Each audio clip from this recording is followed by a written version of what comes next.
Bueno, muchachos, siguiendo con el tema de los motores y del cálculo pues, de los motores, entonces hoy vamos a mirar cómo calcular lo que es el contactor para un motor. No sirve cualquier contador como todos los elementos dispositivos que nosotros estamos enseñados a utilizar en los electrodomésticos o las cargas industriales, comerciales o residenciales. Mi nombre es Les Gaitán, soy profesor de electricidad y electrónica. Resulta que los contactores traen un empleo. Dependiendo del empleo, asimismo, va a ser el uso de ellos. Por ejemplo, aquí tengo el contactor AC1. AC quiere decir que es corriente alterna. Y uno, pues, es el empleo o el uso que se le va a dar a ese contactor. Entonces, por ejemplo, el AC1 son cargas no inductivas o ligeramente inductivas como hornos de resistencias, cual tienen un coseno de phi de 0 mayor a 0.95. El AC2, motores de anillo, de arranque, de frenado o contracorriente y funciones por sacudidas. El AC3 es de los más utilizados, son motores de jaula de ardilla de arranque y corte del motor lanzado, o sea, motores que están trabajando, de un momento a otro, ¡pum!, se pararon. De un momento a otro se encendieron, se pararon, se encendieron, como por ejemplo las electrobombas. Por ejemplo, el AC5B. El AC5B es mando de lámparas de descarga. Entonces, cuando tenemos lámparas de descarga, es un contactor especial, no puede ser con cualquier contactor. También está el AC6, categoría 6A, que es mando de transformadores. Está el AC8A, que es mando de compresores herméticos de refrigeración con rearme manual o de disparadores de sobrecarga. Bueno, también tenemos el AC11, que ese también está con la norma IS 60337, que para el control de cargas electromagnéticas mediante contactos auxiliares o contactos auxiliares que situada por las dos siguientes.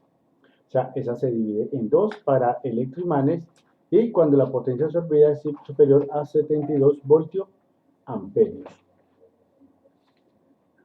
Y están los contactores para DC. El DC, entonces, está cargas no inductivas, están motores tipo Chun, o sea, en paralelo, motores en serie y mando de lámparas de incandescentes. Entonces, hay que tener mucho cuidado, muchachos, en qué motor nosotros vamos a utilizar, qué contactor vamos a colocarle a esos motores o a cualquier carga. No puede ser cualquier cosa. Vamos a mirar un ejemplo. Vamos a seleccionar el contactor para un motor que trabaja por horas, o sea, es un trabajo intermitente, no es un trabajo continuo. Entonces aquí tenemos la placa del motor, ya después ustedes la miran con detenimiento, ya hemos visto placas. Entonces aquí tenemos que el motor trabaja a 440 voltios, que la potencia es 0.55 kilovatios y que la eficiencia del motor es 74. Entonces nos toca hallar la potencia de entrada, la potencia mecánica o potencia de salida, y la potencia de entrada es, ya sabemos que es la potencia de salida sobre la eficiencia, entonces 0.55 kilovatios sobre 0.74. Entonces yo sé que la potencia de entrada es 0.743 kilovatios. Prácticamente esto es igual a un HP, a un caballo fuerza, que es potencia, ya estamos hablando de las potencias.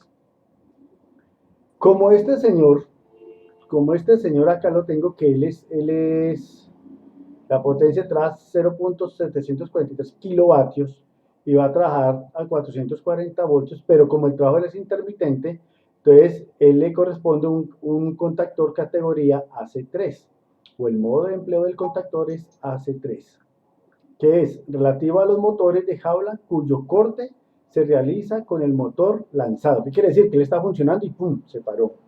El cierre, el contactor establece la corriente de arranque, que es de 5 a 7 veces la corriente nominal del motor. Entonces, eso es un promedio que ellos hacen de la corriente entre 5 y 7 veces. La apertura del contactor corta la corriente nominal absorbida por el motor. En ese punto la tensión en las bornas y los polos son del orden del 20% de la tensión de la red. O sea que la tensión está bajando. Entonces, estos motores se utilizan mucho, esta clase de contactores se utilizan muchos para los motores que están, por ejemplo, en ascensores, en escaleras, en cintas transportadoras, elevadores, compresores, bombas y entre otros. Entonces, este es el tipo de contactor. Pero ya con ese valor de potencia de entrada, entonces yo vengo acá en esta tabla, por ejemplo, esta tabla de TESIC. Esta es una tabla. Acuerden que cada fabricante tiene sus tablas. Entonces, por ejemplo, esa tabla está en HP. En HP. Entonces yo me tengo que ubicar, es donde está el voltaje del motor. El voltaje del motor es 440 voltios. Y estos valores que están aquí están en HP.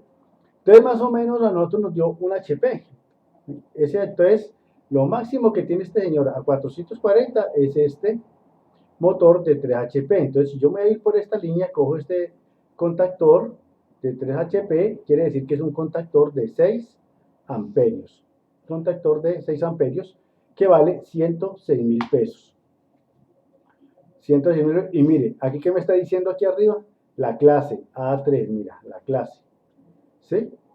Esta es clase A3, que es lo que nosotros estamos necesitando. Entonces simplemente yo pido esta referencia, LC1K06-10F7, para este tipo.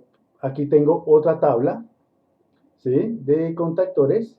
Entonces también esta tabla que dice que es AC3, aquí está, véala, en AC3, que es lo que nosotros estamos necesitando. Esto ya le colocan los grados, y entonces yo tengo que buscar aquí ya están ese kilovatios. Entonces nuestro motor nos dio menos de 1 kilovatio. Entonces mira, aquí está. Él comienza aquí por 4 kilovatios para este voltaje, 400 voltios, ¿sí? 4 kilovatios. Entonces para 4 kilovatios, él va a necesitar, para este tipo de contactores, uno de 9 amperios. Para esta fábrica que hace este tipo de contactores, entonces vamos a necesitar uno de 9. ¿Por qué? Porque lo mínimo que ellos utilizan es 4 kilovatios. Y así es que se seleccionan los contactores. Espero me hayan entendido la lección.